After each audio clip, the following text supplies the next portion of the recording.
Okay, so good morning, friends. Welcome back to Saturday morning meeting. And today we have a very young pediatric gastroenterologist from Ahmedabad with us. He is Dr. Ashay Shah. He'll be talking to us about recent advances in the management of pediatric constipation. Childhood constipation is always a very dicey thing because patients keep on coming to us and often we fail to resolve the issue for various reasons. So for such an interesting topic, we have this young Dr. Ashay Shah. He has done his MD pediatric and then he has done his fellowship in pediatric gastroenterology, hepatology, and liver transplant. He has also done fellowship in advanced endoscopy. He worked as an observer at Sick Kids Hospital, Canada. He won the Best Hepatology Award at Peter Geigen Research Center, Toronto for CAPGAN 2019. And he has 11 publications to his credit at this young age. He is currently working as consultant pediatric gastroenterologist, hepatologist, and endoscopist at Ahmedabad. So over to you, Dr. Ashay. You have about 40-45 minutes to talk, and then we'll have 10 minutes of discussion. Sure. Over to you. Thank you. Sir, is my screen visible and I am audible? Yes, please go ahead. Okay. So a very good morning to one and all respected seniors and friends. At the outset, I am thankful to Saturday Club of Baroda for giving me this wonderful opportunity. And at the same time, I would like to congratulate Dr. Satish Pandya sir for continuing this legacy. So the topic today we are going to discuss is a pediatric constipation, the way forward. For the next 30 to 35 minutes, we are going to discuss on all these aspects. So what is constipation? It is an infrequent stool. It is a hard stool. It is a large stool, or it can be all of the above, or it could be any of the above. So constipation can present as any of the above, and all of the above, you can say it is a constipation. Now, according to the Indian Academy of Pediatrics, this constipation is defined as a delay or difficulty in defecation to cause a significant distress in a patient is defined as a constipation. When the duration of constipation is less than 4 weeks, it is labeled as an acute constipation. But when it is more than 4 weeks, we called it as a chronic constipation.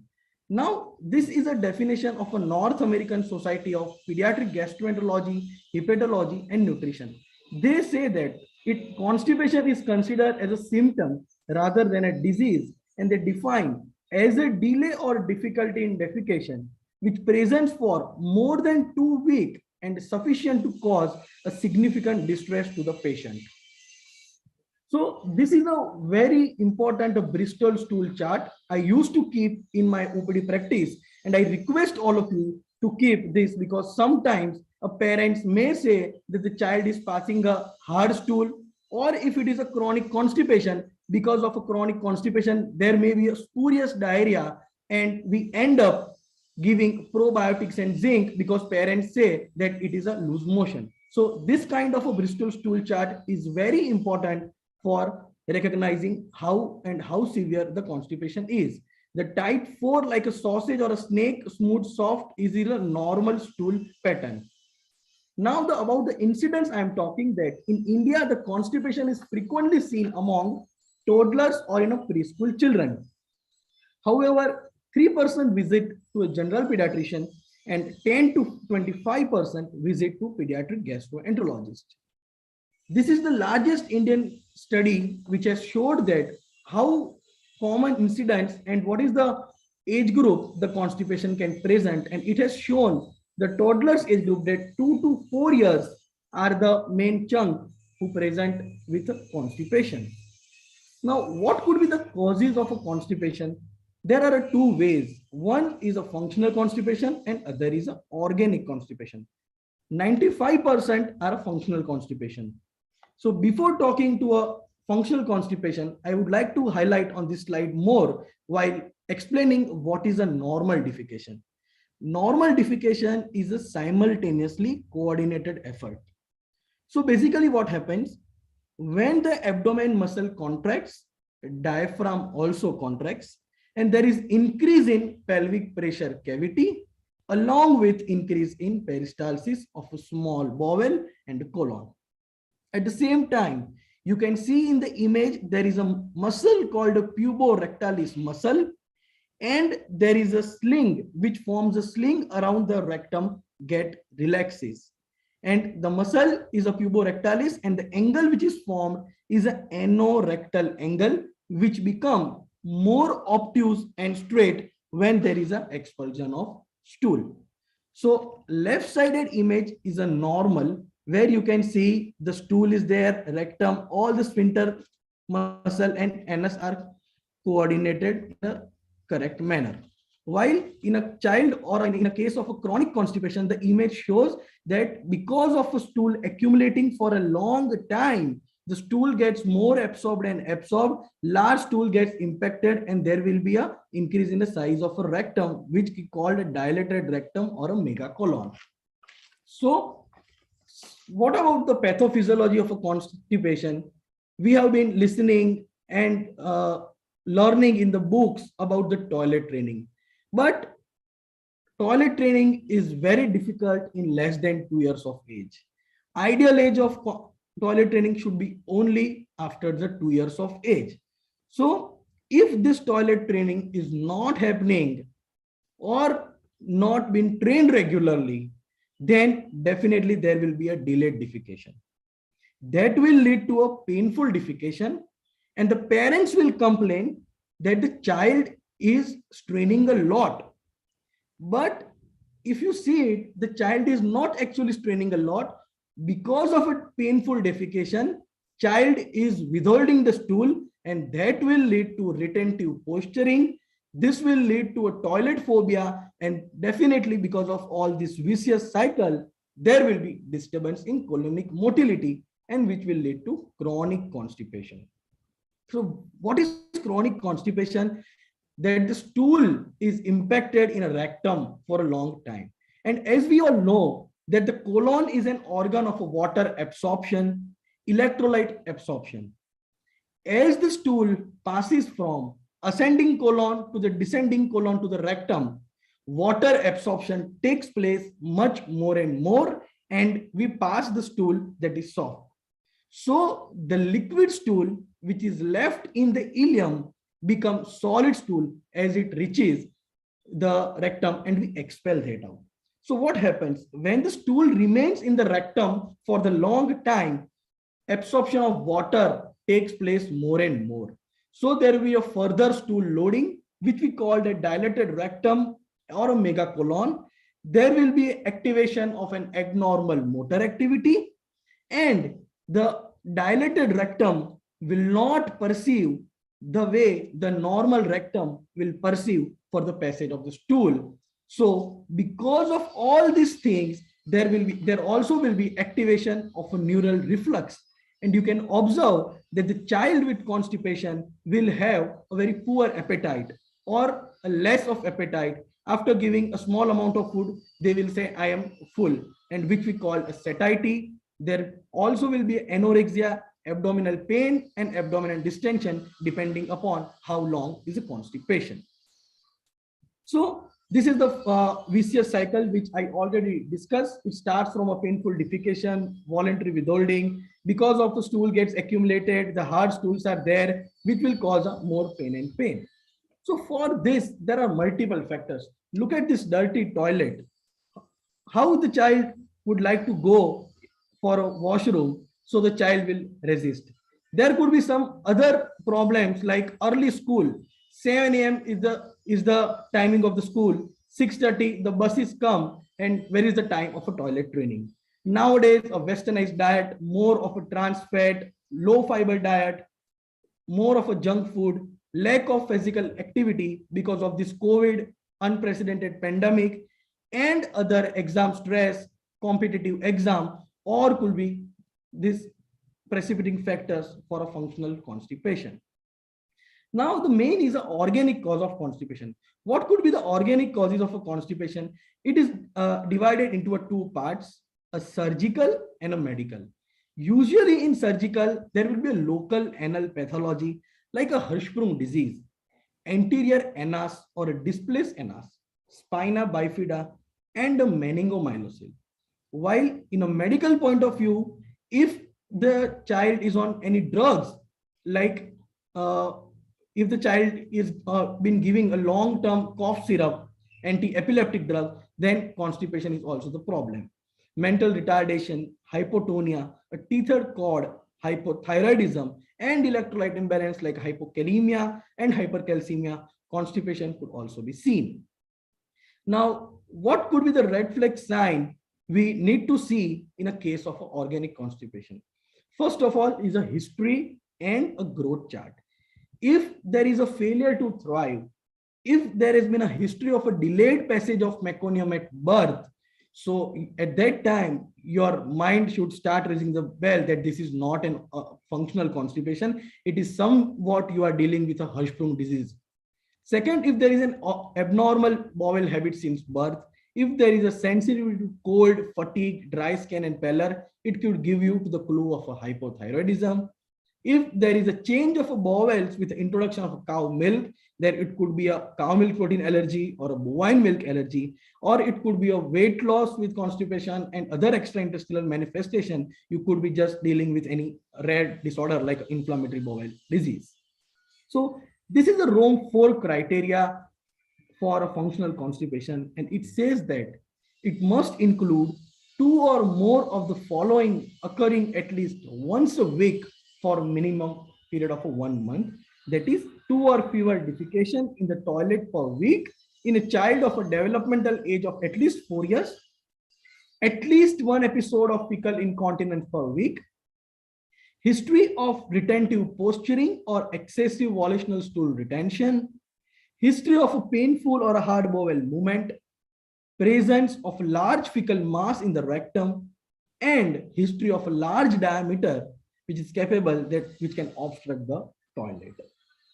Now, how to examine in a case of a constipation? Usually in a functional constipation, in a chronic constipated child, if you examine, there will be a superficial huge fecal loading, which we call the fecalomas, and it will be palpable on per abdominal examination. But in a case of a Hirschsprung disease, there will be a significant abdomen distension. There may or may not be visible peristalsis. And this condition is very common. So I am giving you the clues for the difference, how to differentiate between these two. In a functional constipation, the onset of birth will be normal. The child would have passed the meconium within the 24 hours of the birth. While in a Hirschsprung disease, there may be delayed after 24 hours. There will be a history of retentive posturing in a functional constipation, while in Hirschsprung disease, there will not be a retentive posturing. In a functional constipation, there will be a large, hard fecal stool, while in a Hirschsprung disease, there is no large, hard stool. If you go for examination, the growth will be normal in a functional constipation in 90 to 95%, while in a Hirschsprung disease, there will be a history of growth failure. Abdomen will be distended. So if you go further and if you look for any investigation, if you go for abdomen X-ray erect in a case of a functional constipation, there will be a fecal impacted dilated stool and a meager colon. While then in Hirschsprung disease, there will be hugely dilated matter, so fecal matter only. And if you go for a barium enema, it will be a normal in a functional constipation. While in a Hirschsprung disease, there will be a narrow segmental in a proximal dilatation, which we used to study since our MBBS days, which typically we call it a duck sign. So now the question arises, is per rectal examination must in all cases of patient of a constipation? The answer is big no. Perianal examination is must, because it could be a very painful when you are doing a per rectal examination because of all the fecal masses. Fissure is usually located at the 12 o'clock. PR is very painful, so avoiding presence of a fissure, and also examine the spine also. These are the cases I am discussing. This is a case number 1 of a 4-year healthy boy who was well till 3 years of age, then started having constipation. Stool was very hard and he had a retentive posturing. On asking further detailed stool history, the parents said that the child used to go stool Child used to pass stool once in 3 to 4 days, then once into 7 days, then once into 14 days. No bleeding per rectum, and sometimes occasional soiling of undergarments. Took treatment from a several doctors in form of a multiple laxative, but there was hardly no response. So would you like to investigate this child? So as I earlier said that investigations are needed only when the child is having a red flag sign. So let us see this child is having any red flag sign or not. So the weight and height was absolutely normal. On abdomen examination, there was a mild distension, no organomegaly, and phycoloma. Basic blood test, CBC was normal. Thyroid screening was normal. And as you can see in the X-ray of a right side, there are the huge masses which indicates the child is constipated since a long time. So this is a case of a functional constipation with impaction. So we disimpacted this child of polyethylene glycol, and the child is kept on maintenance therapy and child responded well. This is another case of a 10-year-old boy who presented with a history of infrequent defecation and soiling of undergarments in several years. Parents were very worried as the age is 10 years and the soiling of undergarments. Because of the soiling of undergarments, the child could not focus on his studies and he was feeling very anxious.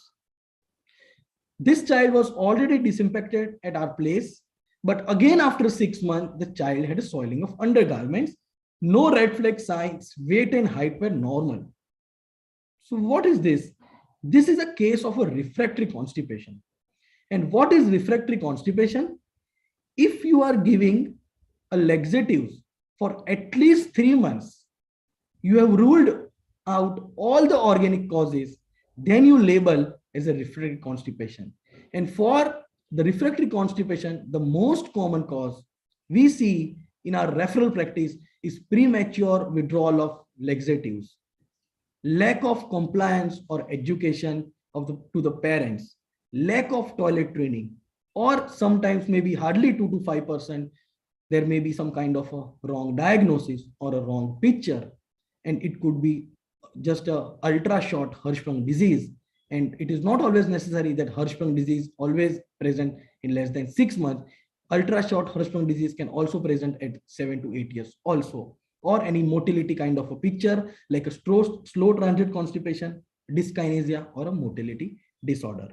So what we did further, we went for a specialized investigation, and specialized investigations are anal manometry, colorectal transit study, MR difficography, and a rectal biopsy.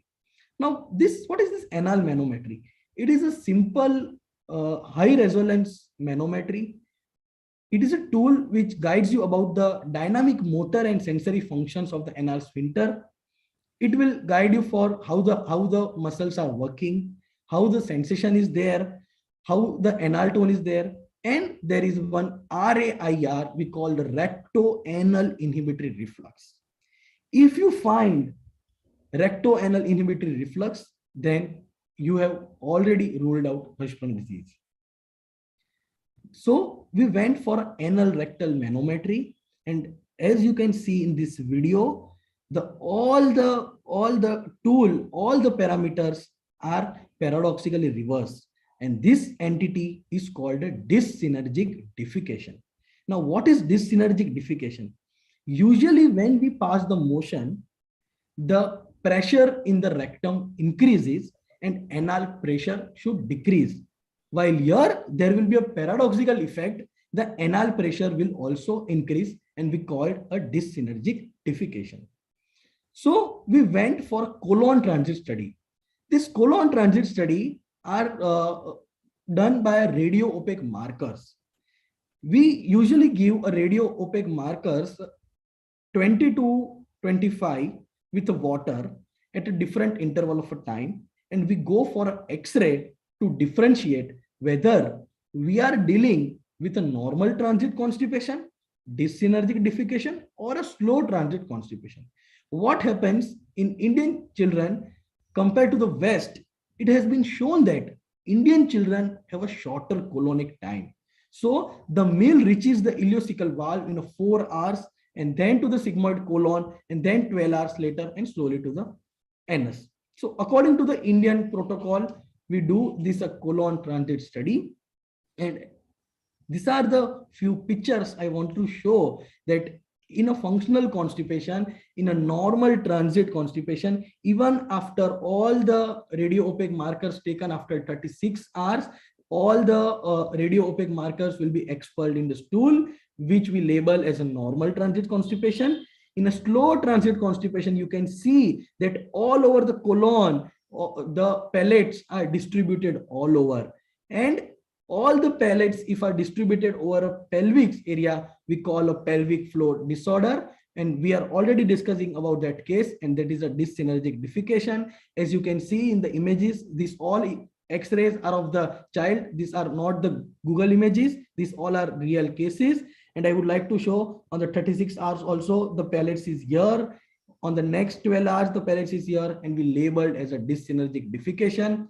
For this, we treat like a functional constipation and a biofeedback therapy, which is a new kid on the block nowadays. It is coming here, and regular toilet training 3 times a day. The number of episodes of soiling undergarments have been decreased, and child is doing well on a regular follow-up.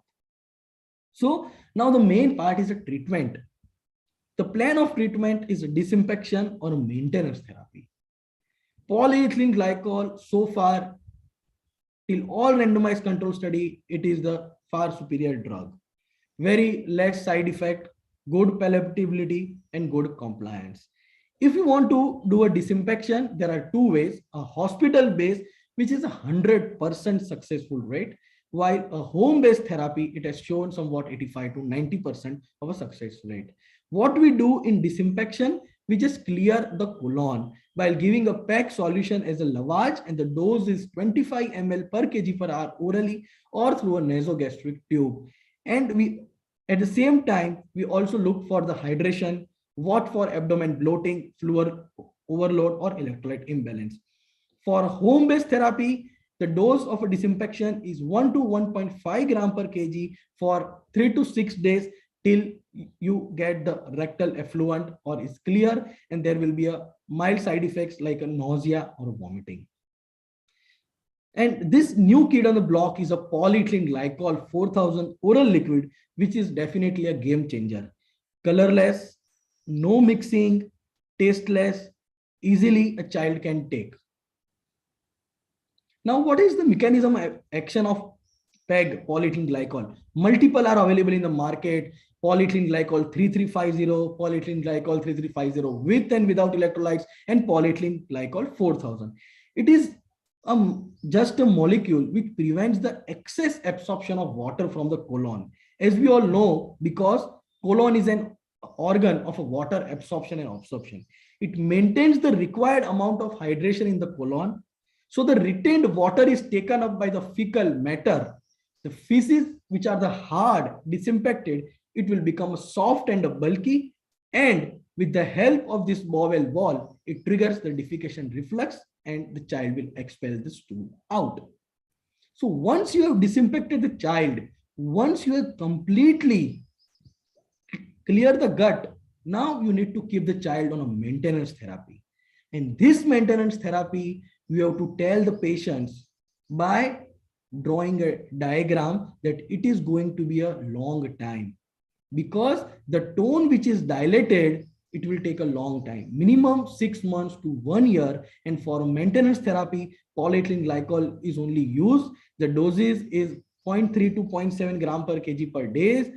And sometimes there has been a role of a stimulant laxatives, which we called a picosulfate, and we called a rescue therapy. That means sometimes there in 10 to 15% of a constipation child who are osmotic laxatives, a breakthrough constipation happens.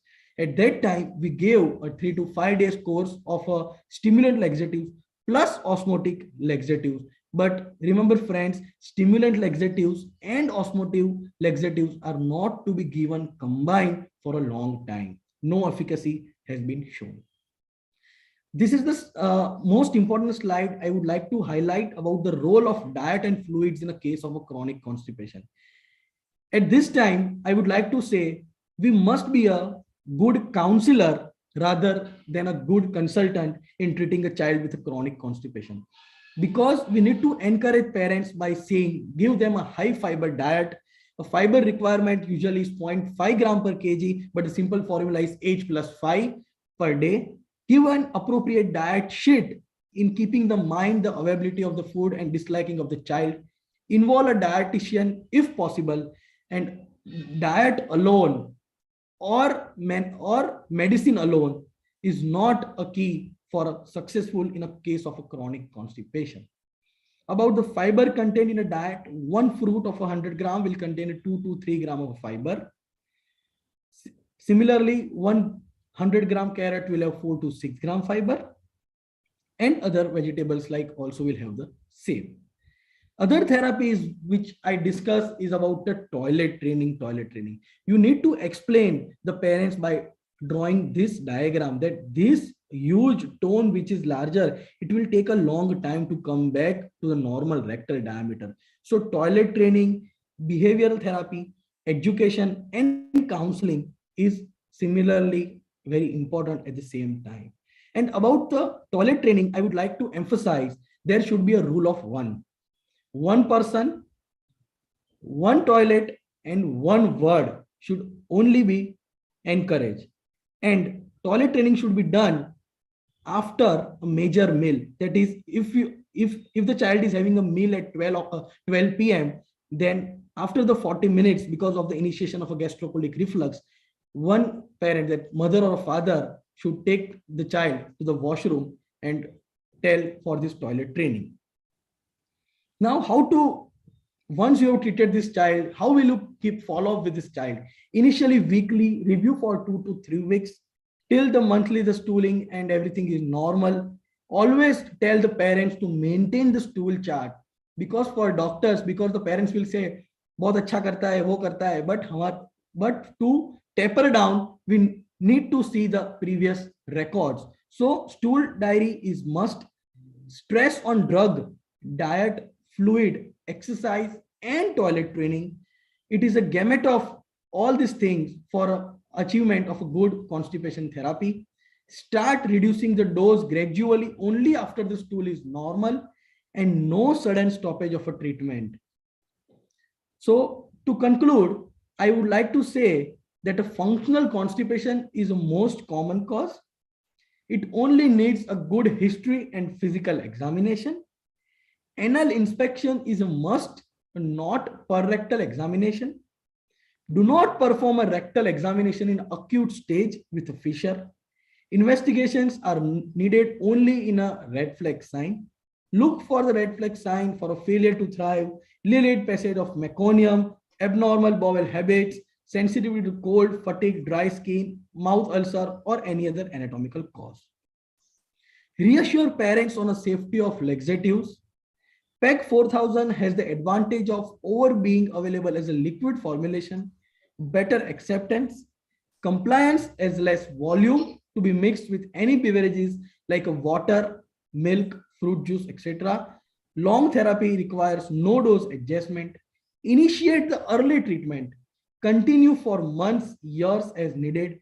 Education of the family and counseling is very important. And if poor response, involve a specialist in this case. Thank you, Saturday Club of Baroda, for giving me this opportunity, and viewers for a patient listening. Thank you. Thank you, Asai. That was wonderful. A very brief and very crisp presentation, I would say, and you covered all aspects. And I'm sure there are a lot of questions from the audience. You can stop sharing so that we can have a better view.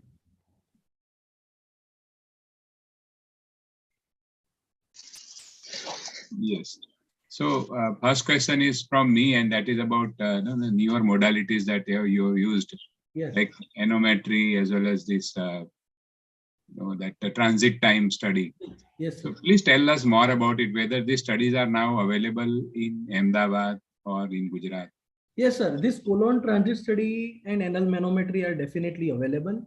This colon transit study, for that we have to get only the radiopaque markers, and we have to talk with the radiologist or a sonologist because they are not sensitized with this thing.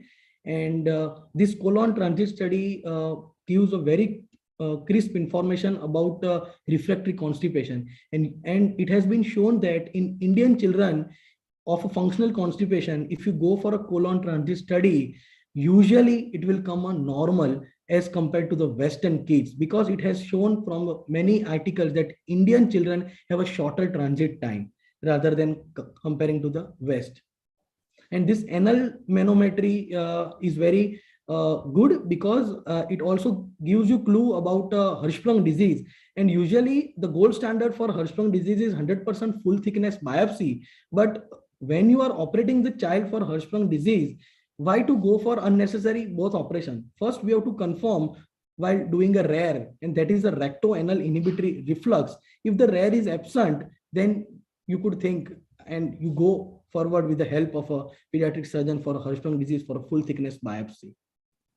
And nowadays, it is not always necessary that Hirschsprung disease will come at the age of 1 year or more than 6 months. We have also seen ultra short Hirschsprung disease, which can present like only a functional constipation. And in anal manometry, we could pick because of absence of rare that there is an ultra short Hirschsprung disease. And at the age of 5 to 6 years, we could take the help of pediatric surgeon and go for myomectomy. So this anal manometry, is there any age group limit? Usually, sir, there is usually more than 2 years is the correct age, because before 2 years, the child will not understand it. Because there are things like we have to tell the child to do, apply the pressure, to push hard, squeeze it, that if he is getting any sensation or not when we apply the machine and all this. So how long does it take, the whole manometry? It takes a maximum 20 minutes, 15 to 20 minutes. And it's an OPD procedure, right? Yes, definitely OPD procedure, but we have to make sure that the whole the gut is empty, whole the colon is empty. Before doing anal manometry, we usually give rectal enemas. So who does it? The gastroenterologist does it, or there are some? Yes. No. We and technician are there. Yeah. Okay. And about this, you did mention about motility disorders. So during your training or in your practice, what is the frequency of these motility disorders, like say slow transit constipation? So slow transit constipation, this dyssynergic defecation, and there is another term which called colonic inertia, which also involve about the, it has played some role in neuroendocrine also in a cases of constipation. But during our training, our Medanta is a referral branch. So we also used to get African patients, and we have seen in African patients, this transit time is very, very fast. So the whole picture has been totally different compared to Indian. But in our Ahmedabad city base or in our Indian culture, this colon transit study and all this more is only a functional constipation. Only hardly 5 to 10% that I am dealing is a slow transit constipation or this kind of a dyssynergic defecation. So is there any special management for slow transit constipation? Slow transit constipation, sir, only the management is nowadays biofeedback therapy is also there. Then biofeedback therapy is kind of a new therapy which we used to have in our Medanta. What they do, it's like there is a trained, experienced technician. There are number of sittings they take once in a week. With they explain the child about that this constipation is a normal thing, a good proper toilet training, attractive video games they put, and all the like a ECG lead, they all the wires are kept on the buttocks and the abdomen, and all the signal passes through. They will say to do the toilet and all these things with the help of video game. The child will continue the toilet training and will make a habit of toilet training, and it will work in these cases. Because usually what we see in a refractory constipation is lack of education. Parents stop it कि बहुत loose motion हो गए, हमने छोड़ दिया. True. Dr. Manish Mehta has asked about any fruits like any specific action of any fruit for treatment of constipation or as a reason for constipation? Yeah. There are a lot of misbeliefs in the population and even amongst doctors, no? Yes. That they restrict So certain fruits, they allow first- certain fruits. Yes. So first I would like to say is about the banana. It has been shown in many studies that banana decreases the colonic motility. It is not contraindicated in constipation, but one should avoid. One per day is okay. But what parents do, give 2 to 3 per day and also give a lot of milk. So constipation will increase. Even banana and papaya are not good for constipation. They are good for diarrhea. And all the apple, guava, rich fiber fruits are good in a case of this constipation. Actually, excess milk intake is a major cause of constipation Yes, in our yes, practice. and that milk without sugar and adding water. What about isabgul? Isabgul. Is there any role of isabgul? No role, madam. No role, sir, in pediatric. No role, sir. No role. Okay.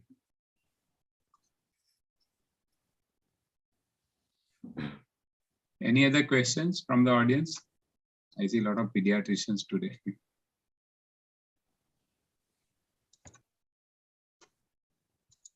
So I say this PEG is available as liquid as well as powder preparation.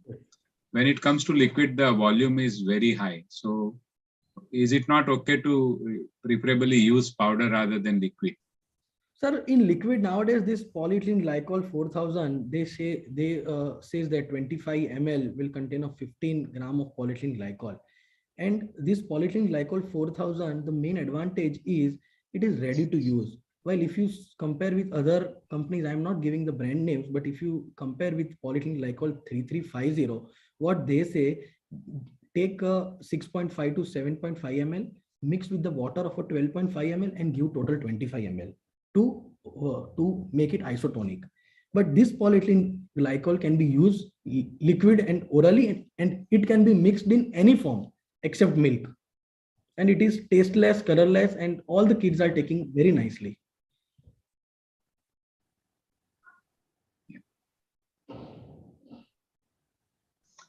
So I think there are there any questions from the audience? Okay. So thank you, Asai, for the excellent presentation. And we expect you to be back to Saturday Club sometime later for some other interesting topics. Sure, sir. Thank you, sir. Thank you so much for joining us. Thank you, And Dr. Madam. Thank you. So we end the session here. We meet next Saturday again, where we'll have Dr. Bhavin Parikh, an ENT surgeon from Baroda, who will be talking about peripheral vertigo. So we meet again next Saturday. Thank you all. We end the session here. Thank you. Thank you. Bye, everybody. Thank you so much.